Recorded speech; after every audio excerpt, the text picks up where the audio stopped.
All right. Thank you, everybody, for joining us for this week's installment of the Detroit series for pitching a business plan and raising capital. I want to let our audience know that this is a recorded session and it will be uploaded live to our MICIA YouTube page. And I also want to just introduce and thank Tatiana Grant for moderating, and thank you, Chris Jackson, for being our speaker today. Thank you. Thank you. Thank you for having us. Thank you again, Chris Jackson, for being with us this afternoon.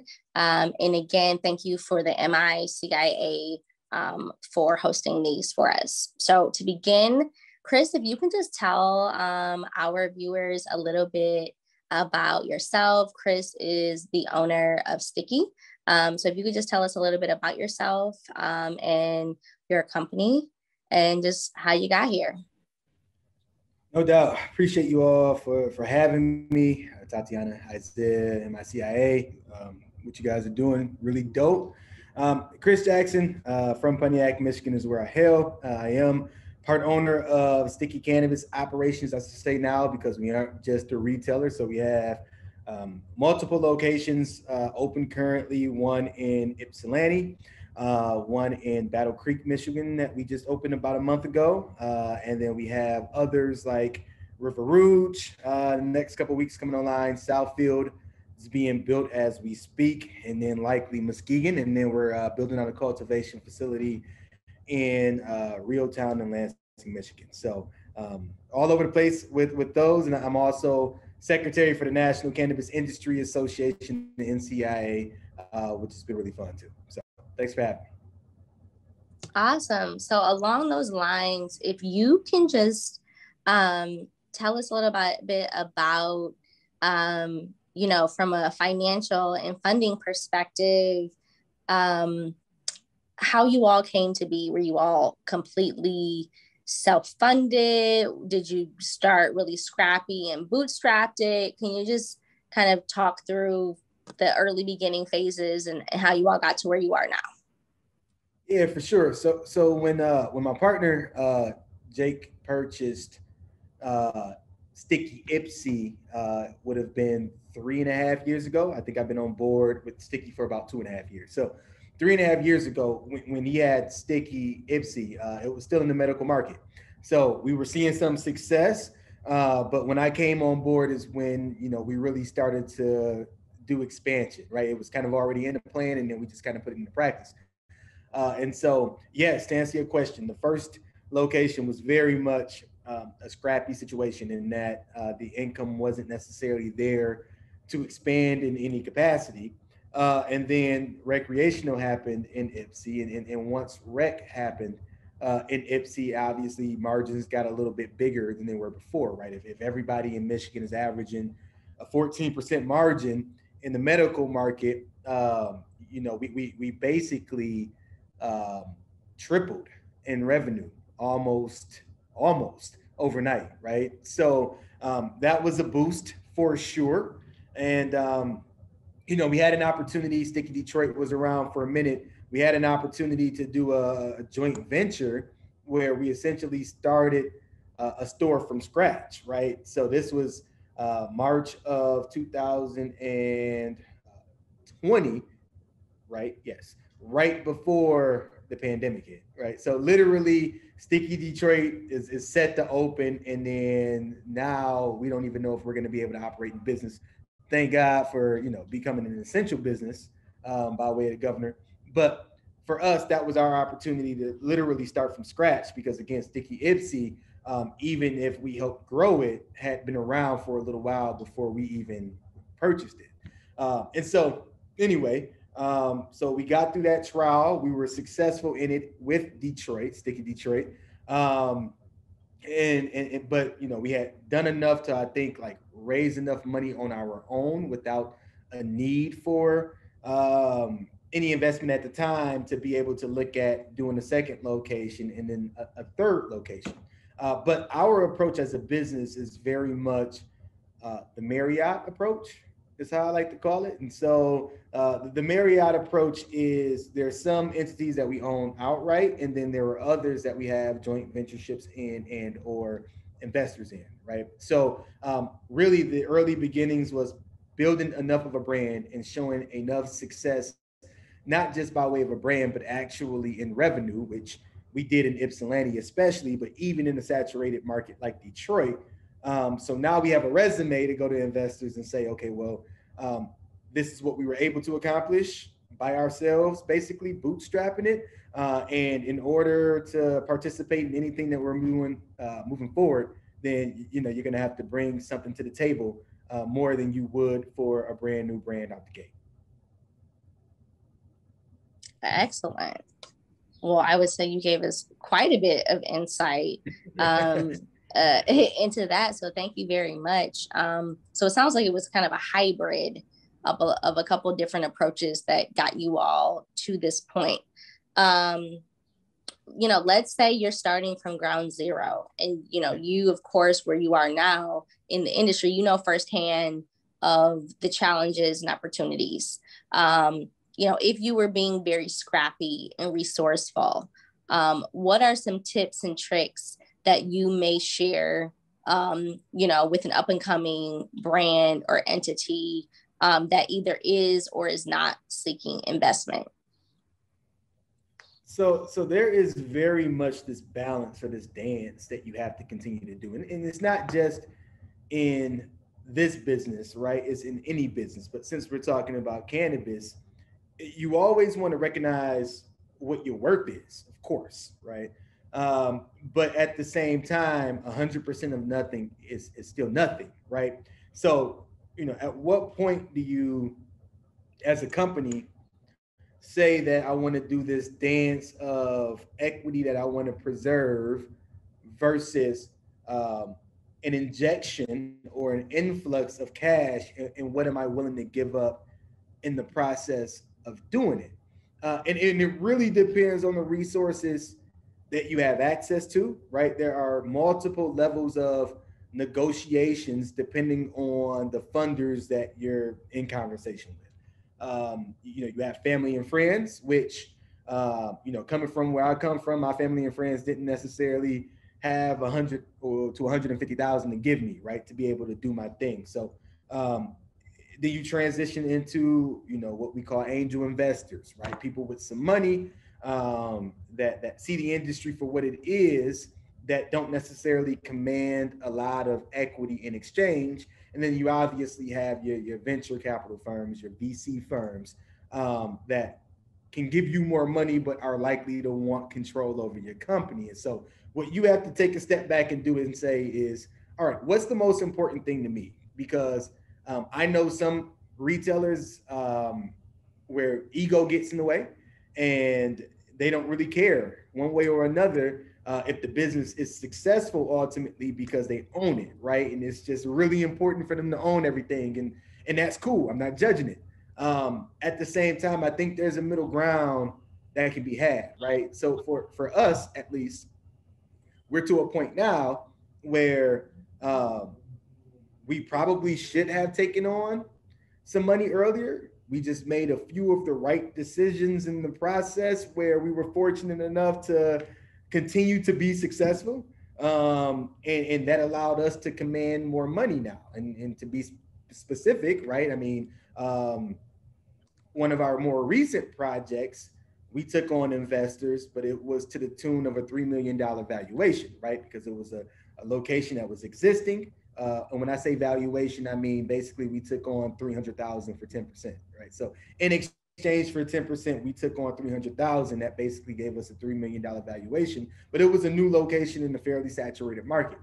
So we know that we can get there. It hadn't happened yet, but we've proven that we can already do it. So if you're in a space where you're not prepared to prove what you can do before you command a lot of money, then maybe you need to be open to a person's money being worth more equity, at least to get you where you want to be. That makes sense? Got it. It does. It does. So, it sounds like you have a pretty strong group. And I know from with my companies and things of that sort, that team and people and personality ends up being a very big deciding factor when it comes to successfully getting investment. People invest in people. Can you speak a little bit to that part, either by way of team composition, how you selected your team, how you decided who was going to do what, and even if you found that some deals worked better than others because of the people that were at the table, and maybe you didn't take a deal because the energy wasn't right. Can you just speak to that at all? For sure. And we have a super diverse group, right? First and foremost. We understood a long time ago that Chris isn't gonna always appeal to everyone that he speaks to, right? Jake, as you know, he's Arab, isn't gonna always appeal to everybody that he's dealing with. Frank isn't gonna always appeal. So but we also have a very good mixture of, outside of just diversity, we're talking, when I say diversity, I don't mean just race and ethnicity, and it's not necessary, but a difference in ages, right? A difference in experiences. All of those things are the things that I mean, at least when I refer to diversity and not just ethnicity. So, at any rate, we also all understand what lane we exist in, which I think is one of the things that I think early groups don't necessarily have the hard conversations up front. And I'm very much a let's talk about the things that are hard to talk about now so that we don't have to worry about it being an issue later when it's almost too late for us to be able to recover from it. So, government relations, project management and expansion, PR oriented things, like that's typically what I do. But we were a small company, or are a small company, and we're growing. And so for me, in any small business owner, you got to be willing and able to do whatever the business requires when it's required. At the same time, understand what your lane is, so that when you do approach people who come from a more corporate background and who aren't necessarily legacy focused and have money, that conversation is going to be more important, right? That conversation of saying, okay, this is what, Jake is usually the day-to-day operator. He's typically doing the buying, right? When it comes to project management, project expansion oriented things, when it comes to relationships within the community and building relationships with government officials and things like that, Chris is usually our guy. And I think that it brings about a sense of organization in the midst of an industry where I think most people feel like it's unorganized. So you have a corporate entity coming into what they believe is a less corporate industry. And to them, organization is one of the more, if not the most important things. And then after that, of course, there's a sense of whether or not we like doing business. Because to be honest, I feel like we work way too hard, and our success-ish shows that we work too hard to work with people who we don't want to work with. I guess to be as PC as possible about it, and that's okay, right? Because not every deal is meant for us, and not every not our type of business. For instance, we're very much a community homegrown brand, right? Wherever we go, it's really important for us to understand what the community needs are. It's important for us to have affordable product on the shelf, even if a lot of it isn't. And that's just because of where we're located. You think about Ypsilanti, Detroit, Creek in this case, right? Those types of places. River Rouge coming up in the near future. But then you have other stores. Shout out to Berner and those guys at Cookie C3 at High Profile, but they're very much a higher end Louis Vuitton of our industry, right? Like, is where they try to position themselves. We're very much on the other end. We're more like Gap. Like we want you to come back 12 to 20 times, right? Constantly. Whereas they can sell something to a customer twice and they've hit whatever that quota is for that individual. And so understanding your brand and where it falls on a larger spectrum, and then being able to say to an investor, plainly, this is who we are as a company. This is what we represent. This is who we are. This is where we come from. And here's what we want to accomplish. All of those things matter a lot more even than the pitch deck that you put together, right? Because the identity of the brand is what matters to the investor ultimately. Got it. So the last question that I have for this portion are just any recommendations, just as a whole, anything we may not have touched on yet. Listen, it's really twofold, right? First part of it is, don't be afraid to say no. Like, you don't, all money isn't good money, all deals aren't the right deals, right? And I understand sometimes in moments of desperation, it's hard to walk away from resources that you otherwise didn't have previously. But we did that early on. And we took a bet on ourselves and it worked out. But I can live with taking a bet on me and then not succeeding because, I'm willing to bet on me before anybody else, right?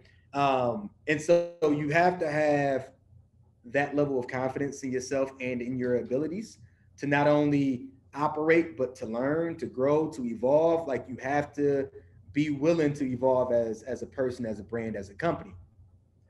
The other side of it, though, is at what point, and this is where mentors are really important, or at least people you trust to have meaningful discussions with that have already had some level of success in corporate America or something of the sort.